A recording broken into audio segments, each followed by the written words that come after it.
लक्ष्मण के पास गई, लक्ष्मण ने भी मना कर दिया। फिर वो अपने असली रूप में आई। फिर उसने सीता का हाथ पकड़कर उसे मारने की कोशिश की, पर तभी लक्ष्मण ने उसके नाक और कान काट दिए।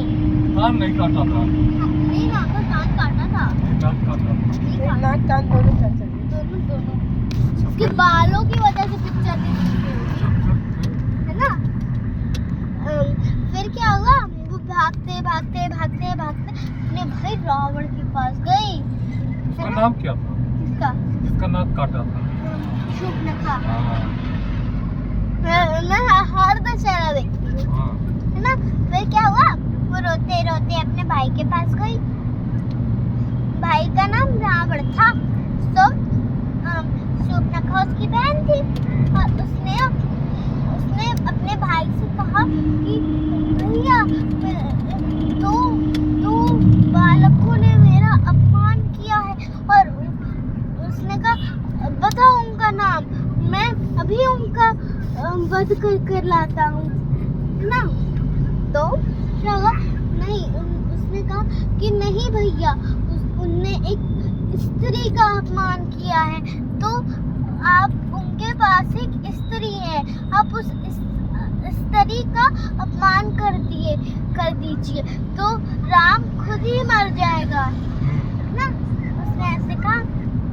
फिर वो गया, ठीक है, अपने एक उसके सबसे अच्छे सैनिक के पास। इसका नाम बताऊं क्या था? हाँ, क्या? मारीक, है ना। उसने मारीक को जंगल में से चुटकी बजाई और जंगल में वो लोग पहुंच गए। और फिर क्या हुआ, वो एक पहले ही रावण नहीं गया। ऐसे तो वो लोग कुछ करते ना, वो लोग सोचते कि ये पंडित कहाँ से आ गया, है ना। इसलिए पहले वो उनका सैनिक हिरण बनकर गया, जिसके पीछे राम दौड़े। और फिर जब उसे तीर दौड़े कि वाह, ये तो कितना अच्छा, सीता के लिए ले आता हूँ।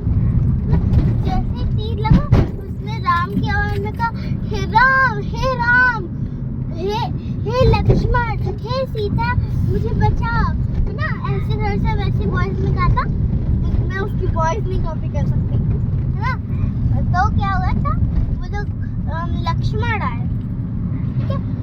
अब सीता तो घर पे अकेली थी। नहीं, आप भूल गए हो थोड़ी स्टोरी। हाँ, सीता जी ने उस हिरण को देखा, उनको पर वो ऐसे नहीं गया, उसने एक लक्ष्मण रेखा खींच दी।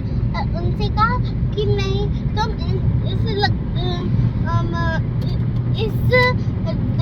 लाइन से बाहर ना आना। फिर वो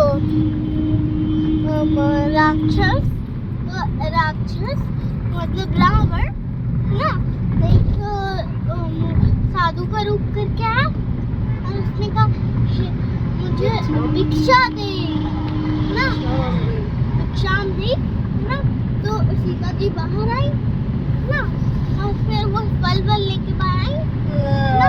तो फिर वो डंडी के बाहर चली गई, है ना। इस साधु को तो बाहर जाके दे ही देती हूँ, चलो, ना। तो फिर उसने उसका हाथ से इतनी देर पकड़ लिया, जैसे आप मेरे पकड़ते, इतनी तेज पकड़ लिया, है ना। तो फिर वो भाग नहीं पाई, वो अपने असली रूप में कन्वर्ट हो गया, है ना। और फिर क्या हुआ कि वो अपने रथ में बैठा के उन्हें ले गया। तो सीता जी बहुत समझदार थी, उन्हें अपने एक एक हीरे मोती जो भी उन्हें पहना था वो सब नीचे फेंक